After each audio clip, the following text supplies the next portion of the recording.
Hi, this is Dr. Burton, and I haven't been creating videos lately, but I was out here making some ethics videos, and I thought I'd make a video today. I am also in the process of putting together the Journal of Public Philosophy issue 2, and usually when I write a paper, I like to present the paper, but because of our circumstances right now, I had no place to present the paper that I'm submitting to the journal. So I thought I would just do a paper presentation here, like this.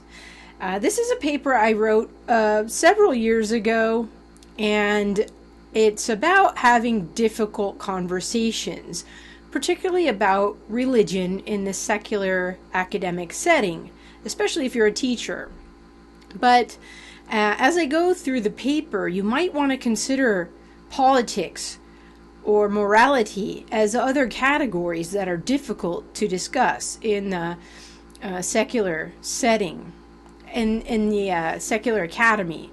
Not because it's secular versus religion, but because there are so many differences in positions. We don't have unity in agreement on difficult topics.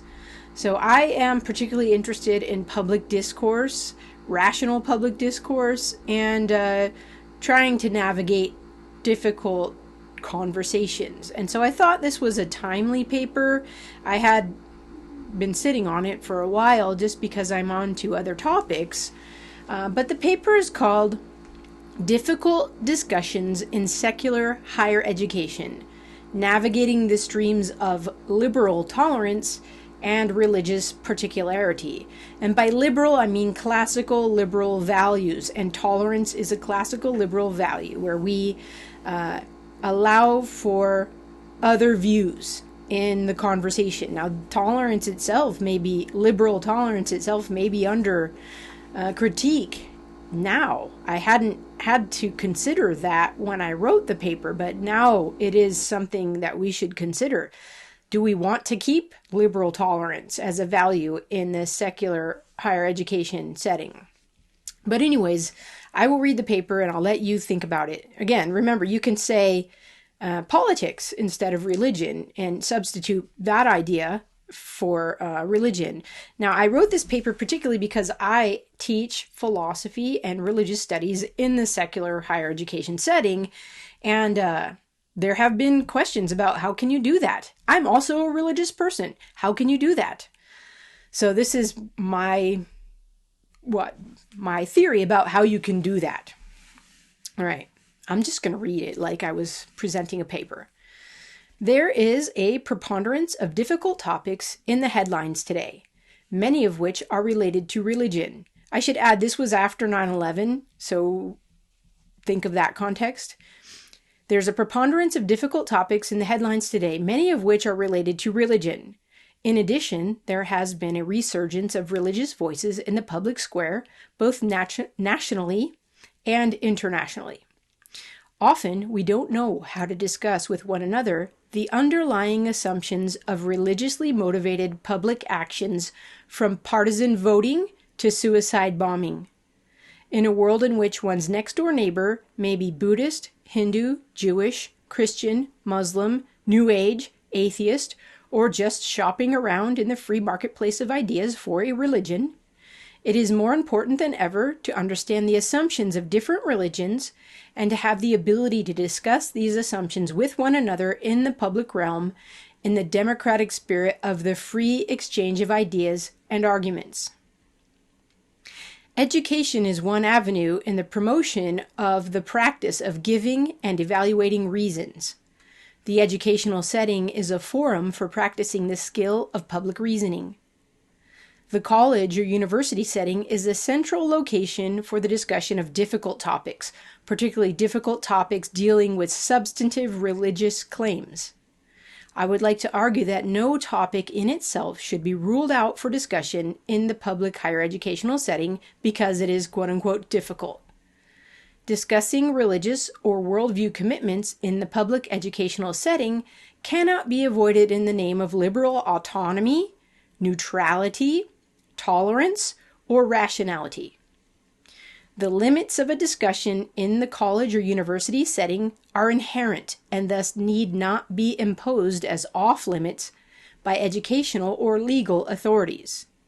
To argue this point, I will use Jeffrey Stout's theory of the secularization of public discourse.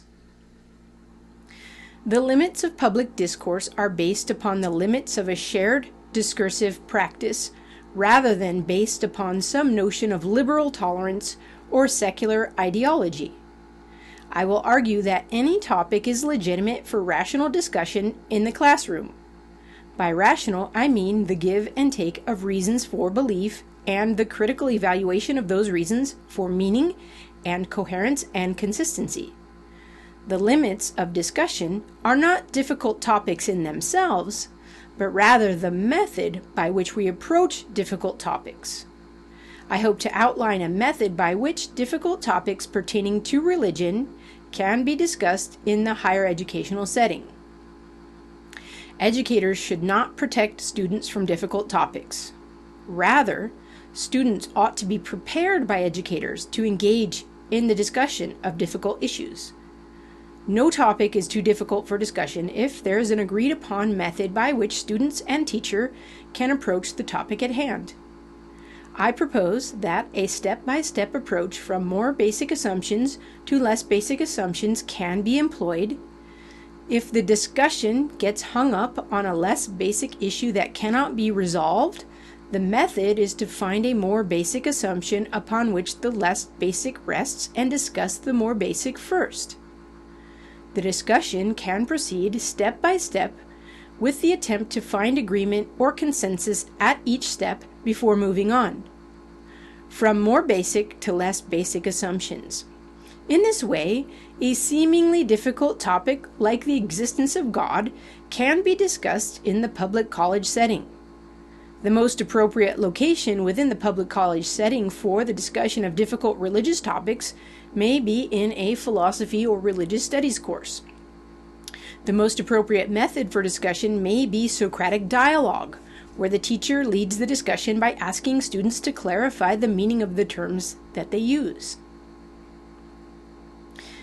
The notion of allowing substantive religious issues within the secular educational setting may make some people nervous. One may wonder if the discussion of religion may become the promotion of religion by some educators. Inculcation of students is a vice to be avoided at all costs, according to the values of liberalism.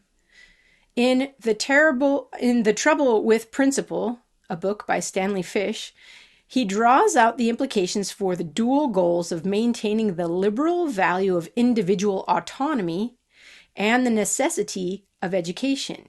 Fish says that, quote, "If you assume, as most commentators do, that one of the important values supported by the First Amendment is freedom of choice, you will be suspicious of any form of instruction whose intention or effect is to indoctrinate rather than to illuminate.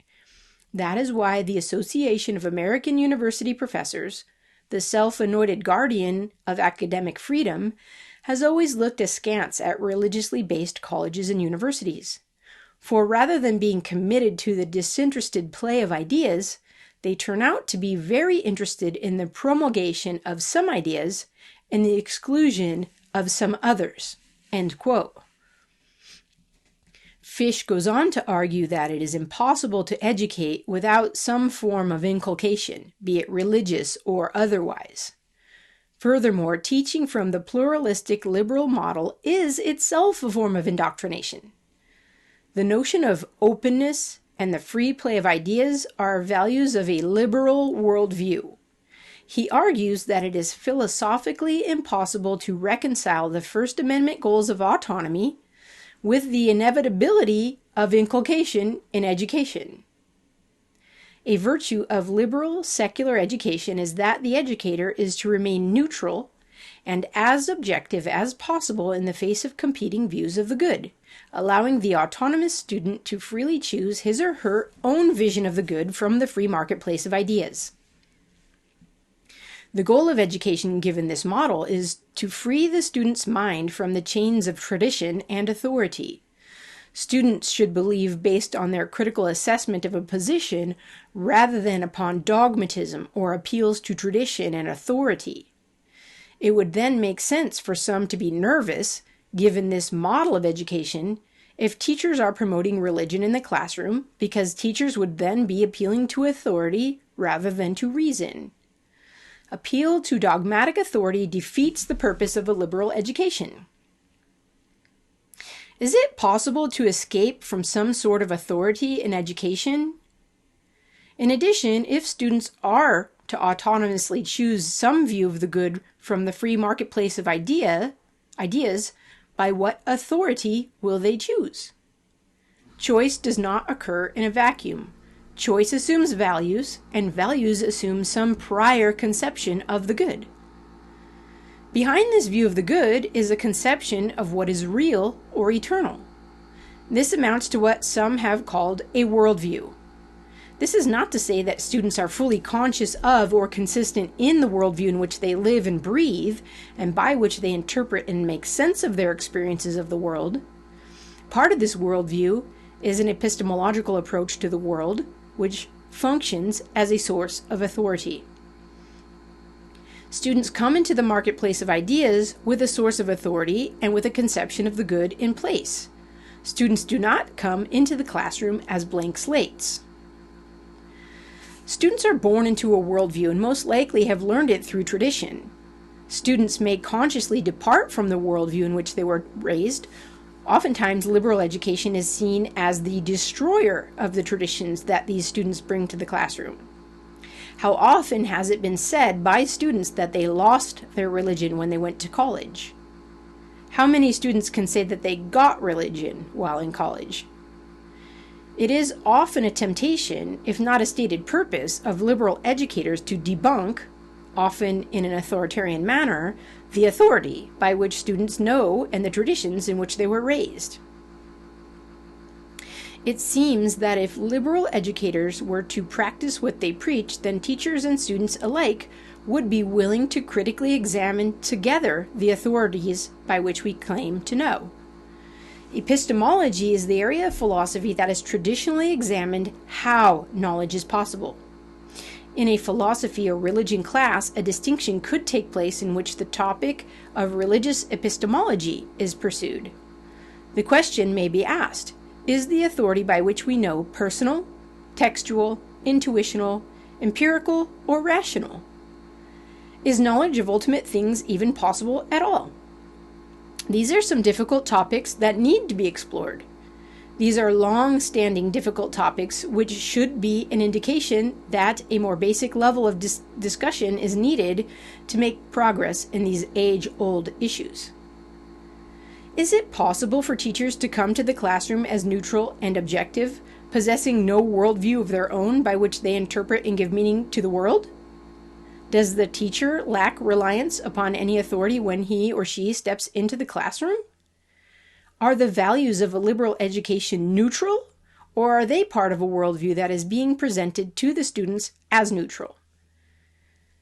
The realization that the answer to these questions is a resounding no comes from recent postmodernist criticisms of modern claims to neutrality. Fish states that, quote, "There are no facts without a framework, and any framework you have will have you, in the sense of limiting in advance what you can see and think," end quote.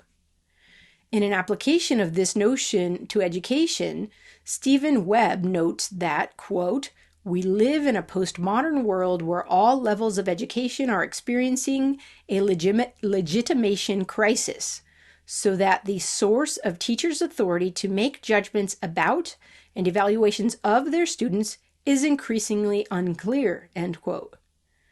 The legitimation crisis in education is due to a lack of a unifying authoritative principle by which teachers can lead students to truth. Enlightenment appeals to rationality are no longer legitimate appeals to authority in higher education because the way that rationality is defined in the Enlightenment project is itself worldview determined and as of yet has been unable to withstand the serious objections raised against it. Again, Fish's insightful critique of the liberal ideology of openness illuminates how some difficult questions may be allowed and some ruled out of the educational setting on the basis of the educator's unnoticed assumptions. He asks, quote, "What, after all, is the difference between a sectarian school which disallows challenges to the divinity of Christ and so-called non-ideological schools which disavows serious discussion of that same question? In both contexts, something goes without saying and something else cannot be said. Christ is not God, or he is. There is, of course, a difference, not, however, between a closed environment and an open one, but between environments that are differently closed." End quote. Recognizing the reality of assumptions that both teachers and students bring to the classroom could be one step towards a more realistically open discussion. Given the reality that one's worldview will limit the kinds of questions that can be asked because of one's limited range of vision, another step towards engaging difficult discussions in the classroom is to allow for students to raise questions and interact with both fellow classmates and teacher from within their limited range of vision. Recognition of assumptions and the willingness to discuss them openly will allow for a wider range of vision for all involved. If one's goals in teaching are openness and that students learn to be autonomous thinkers, then this could be a stated goal of the classroom rather than hidden ideology. The assumptions of teachers can no longer be ignored as influencing the content selection and direction of the courses that they teach. A course is saturated with the worldview assumptions of the teacher. This is unavoidable, and it is in the sense that Webb concludes that, quote, "We are all, those of us who teach and study religion, theologians now," end quote.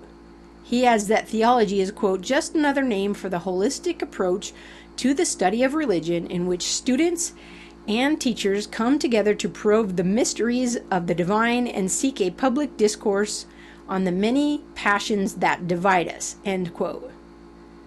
How we teach and what we teach regarding the existence or non-existence of God makes theologians of us all, in that the subject of the divine is unavoidable when teaching religion.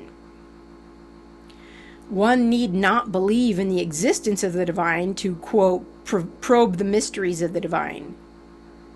Jürgen Habermas has argued that just as religious believers benefit from secular public reasoning in a post-metaphysical world, secularists may also learn from considering religious reasoning. He states in a paper titled "Religion in the Public Sphere," quote, "Post-metaphysical thought is prepared to learn from religion while remaining strictly agnostic. It insists on the difference between certainties of faith and validity claims that can be publicly criticized, but it refrains from the rationalist temptation that it can itself decide which part of the religious doctrine is rational and which part is not. Now, this ambivalent attitude to religion expresses a similar epistemic attitude which secular citizens must adopt if they are to be able and willing to learn something from religious contributions to public debates, provided it turns out to be something that can also be spelled out in a generally accessible language," end quote. Habermas concludes that it is possible that both those who are committed to secularist and religious positions, quote, face a lack of learning on the one or the other side of the religious secular divide, end quote. In other words, both those committed to either secular or religious worldviews would benefit from learning about and from one another through the free exchange of the give and take of reasoning. If one of the goals of liberal education is openness, then secular education should be open to the idea of discussing difficult, substantive religious issues in the classroom. If it is impossible for teachers and students alike to be neutral with respect to worldviews or religions, then should the religion teacher teach religion religiously, as Stephen Webb suggests? In Taking Religion to School, Webb presents a threefold argument in which he states that, quote, the teaching of religion is a religious activity. What a teacher believes about God makes a difference in how she teaches what others believe about God. No teacher of religion can be absolutely neutral toward the topic and be an effective teacher, end quote. The second part of his argument states that, quote, if teaching religion is a kind of religious activity, then it is the utmost importance that teachers think through the intersection of theory and practice, reason and faith in their own lives, end quote. The third aspect of Webb's argument is that, quote, if teaching religion is a religious activity, high schools, colleges, and universities need to give more scope for religious voices in the classroom and among religion faculty members, end quote. One may wonder why the teaching of religion must be a religious activity rather than an a-religious one. There seems to be an assumption embedded within Webb's argument that all of life is religious in some sense. Is the critical analysis of arguments for or against the existence of God a specifically religious activity in itself? Or for some, is it the prolegomena to any religious activity? What if it turns out that through the process of investigation, students conclude that there is no evidence for the existence of God? How then would this activity be inherently religious? Is it a religious activity to critically analyze the foundations of religious assumptions for meaning? Webb argues that teachers of religion should, quote, teach religion religiously, not objectively, end quote. This approach may be inferred from the notions that all people are religious in that they hold to some worldview, and that no one is objective with respect to their interpretation of the world because his or her interpretation will be based upon his or her worldview.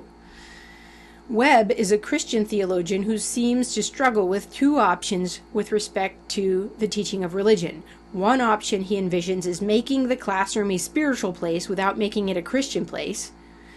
The more amorphous spiritual place of the classroom is due both to the plurality of his students and the fears of academia of a Christian imperialism played out in the classroom. The other option that Webb sees as a possibility for his teaching is the more objective approach of teaching facts without religious passion. Yet, through a dialogue with Webb's fellow educator, William Platcher, a third option for teaching religion is drawn out. Platcher states that, quote, I suppose my third way would consist of coming into the classroom, teachers and students, as the fully human beings that we are, including our faith or lack of it. I agree that the best teaching isn't just reporting facts, but creating a space where people can share emotions and beliefs that really matter to us. But I get nervous about the classroom becoming a spiritual place. My real concern is to protect the integrity of faith from being watered down to a generic religiousness, end quote. Platcher's approach seems to be more consistent with the liberal idea of the free exchange of ideas and the give and take of reasoning. He also seems to be more conscious of protecting the separation of church and state in his desire to protect the integrity of faith. In his theory of teaching religion religiously, Webb seems to advocate more than the free exchange of ideas. He seems to advocate a particular tradition from which to teach religion religiously. One may wonder if he would equally advocate a Muslim theologian teaching religion religiously in the secular academy. Would he allow for a Hindu professor to teach religion religiously? It may be that the context in which Webb teaches allows for a community of shared values which is more conducive to the creating of a spiritual place in the classroom than other secular educational settings. Rather than saying that Webb's position is wrong and ought not to be advocated, in the spirit of diversity, his position should be allowed as one among many possible ways of teaching religion. Advocating teaching religion religiously may be more a matter of wisdom, context, and the needs of students, rather than a matter of wrong pedagogy. In the secular educational setting, Webb's position should be given just as much freedom of expression as that of alternative secular approaches to religion. While agreeing in principle about much of what Webb says regarding the necessity of teaching religion, I have doubts about the wisdom of Webb's practice of teaching religion religiously. The reason for this is that I think teaching religion religiously begins with assumptions about the divine and about how the divine is to be approached, rather than exploring the question as to whether we could know the divine at all, or whether something divine exists and what he or she may be like. Webb's position, at least as he has expressed it in Taking Religion to School, does not seem to get back to what is more basic in a discussion. He argues well that no one is neutral with respect to religion. All have a faith by which they view the world. Yet, is it possible to step back and critically analyze one's faith? Is it the job of the philosophy or religion teacher to assume a particular position, or should he or she subject his or her own position to rational scrutiny in the process of teaching? Webb seems to want to meet students where they are in their thinking, but does he want to take them back to more basic assumptions?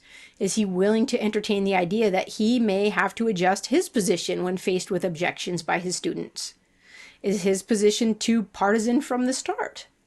By partisan, I mean assumed without proof or the possibility of proof.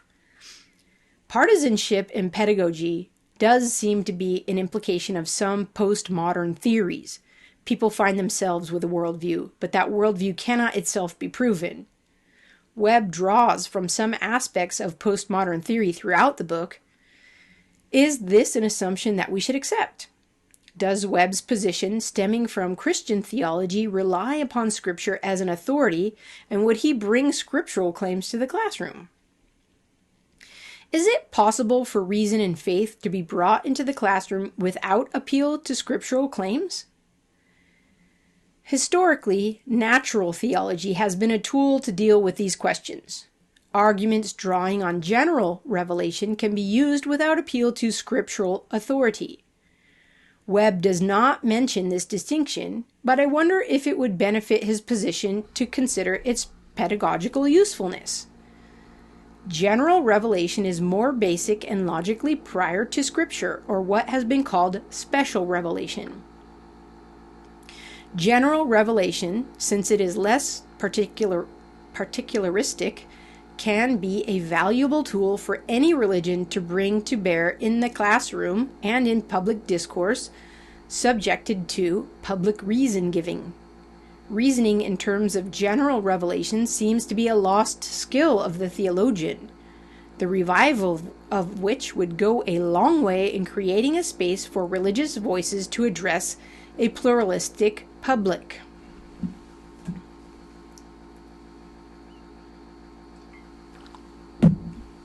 Has public discourse been secularized?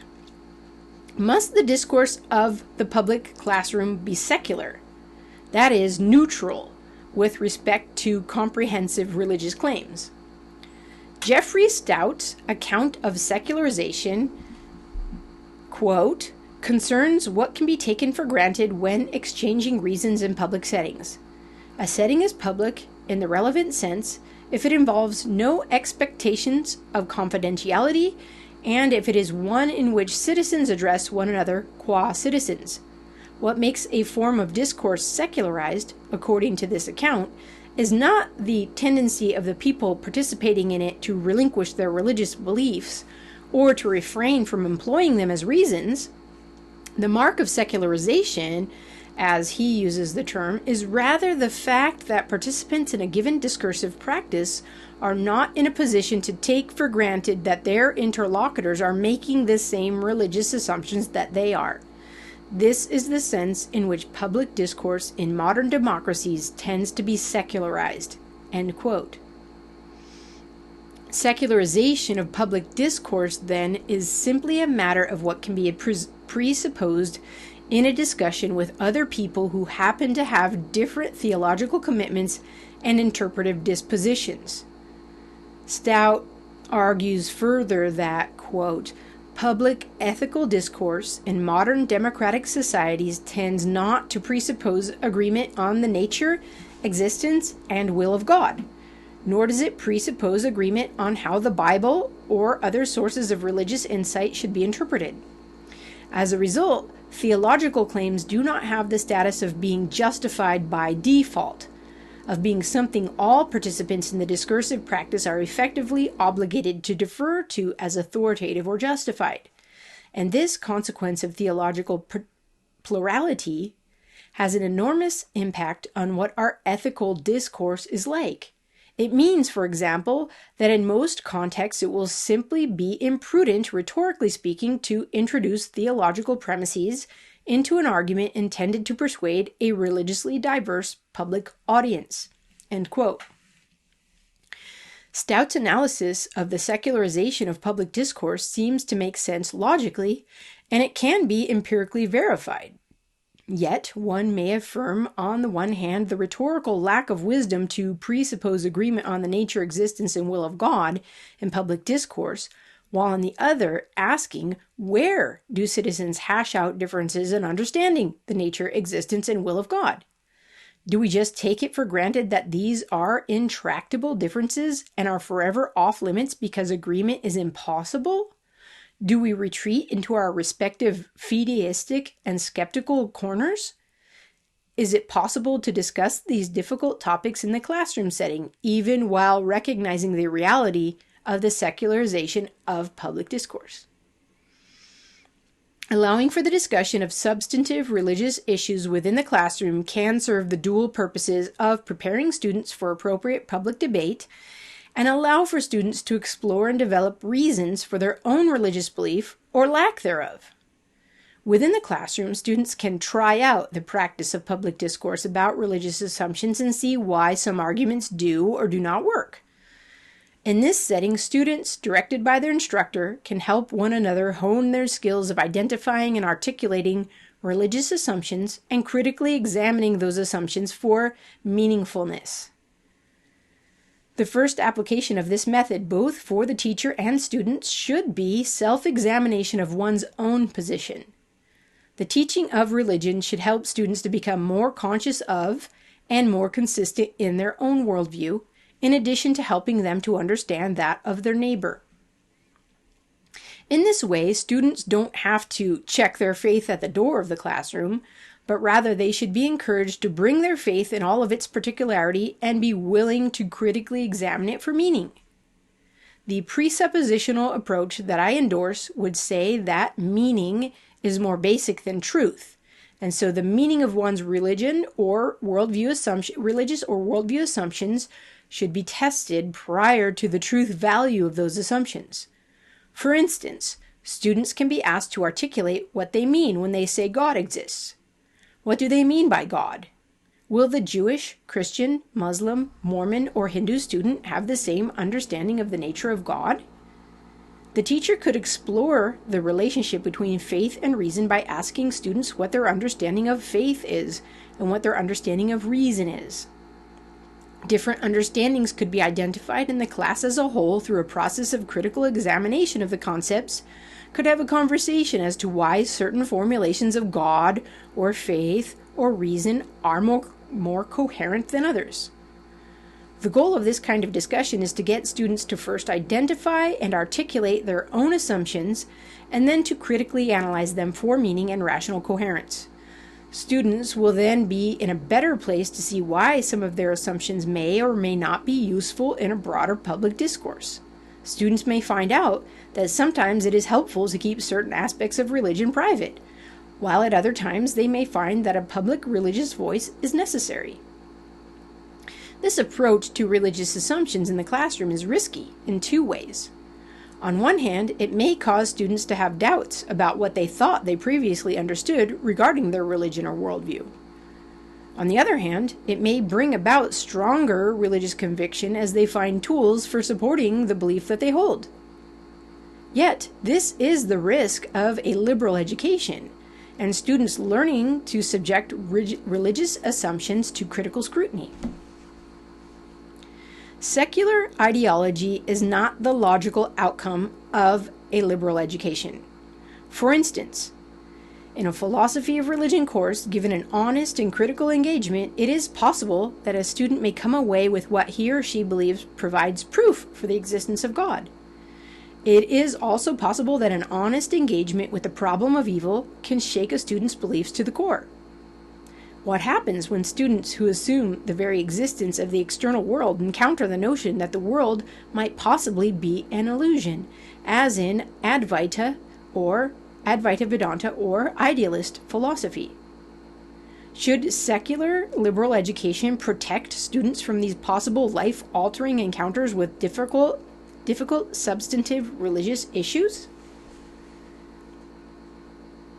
The limits of discussion of difficult topics in the secular public higher educational setting stem from the limits of our worldview assumptions and methodological approaches rather than from the difficulty of the topics themselves. A full and open engagement with difficult religious issues may be limited by educators who are committed to a strict adherence to the liberal claims of neutrality, autonomy, tolerance, and rationality. As Stanley Fish has noted, difficult religious discussions are often disallowed in the secular educational setting in the name of tolerance. The assumption is that religion is inherently divisive, and in the name of tolerance for one another, religion ought to be kept private, while more rational topics may be discussed in the classroom. Yet, what one considers rational is often relative to one's religious or worldview assumptions. Therefore, disallowing the discussion of difficult substantive religious topics in the secular classroom on the basis of liberal tolerance or rationality are not legitimate pleas. On the other hand, approaching the teaching of religion religiously may introduce a religious particularity into the classroom that assumes less basic religious claims with which most students will not be able to relate. Although this approach may not be wrong, it may be pedagogically unwise and unfruitful in some contexts. Teaching religion religiously may be unwise for the same reason that speaking with religious particularity in the public realm may be rhetorically ineffective due to the secularization of public discourse. The shared discursive practices of a given class will depend upon the shared assumptions of the student and teacher within that class. Given the possibility of maximally shared assumptions, minimally shared assumptions, or something in between, a teacher should be able and willing to meet the students where they are and help to foster a shared discussion in which all who are willing may participate. A presuppositional approach to the teaching of religion will meet students where they are and, depending on the context, either pull the discussion back to more basic assumptions or move forward from more basic issues upon which sufficient agreement has been established to a discussion of less basic issues. A presuppositional approach to the discussion of difficult religious topics can chart a course between the rough waters of secular liberal ideology and religious particularity. This approach does not require the relinquishing of a liberal approach to education. It does require a rethinking of the secular liberal approach insofar as it claims to be neutral, rational, free of authority, or exclusionary of views that challenge liberal ideology. A presuppositional approach to discussion may uphold the liberal virtues of critical inquiry, public reason-giving, and autonomous thinking. Yet it also allows for students to retain their particular worldview or religion, even bringing those very assumptions to the table as subject matter for class discussion. A presuppositional approach to discussing substantive religious topics may require a teacher with deeply held religious assumptions to use the theological tool of general revelation or to translate particular assumptions into more commonly shared discourse so as to create a shared discursive practice within the classroom. Finally, it must be acknowledged that it is impossible for both students and teachers to leave their faith at the door when they enter into the classroom. religious or worldview assumptions can be a hindrance to discussion, but they are not necessarily so. Any and every difficult topic ought to be allowed within the secular public educational setting. Progress in discussion will be made provided there is an agreed-upon method for discussion. I propose that a presuppositional method is a desired approach for the discussion of difficult religious topics. Students can practice a presuppositional approach to discussion and the public giving of reasons for religious beliefs in the context of the classroom, and hopefully carry that approach with them when they participate in discussion in the broader public sphere. And that's the end of my talk. So I invite you to think about these things and drop me a line if you have questions. Thanks for listening, and don't forget to like, subscribe, and share.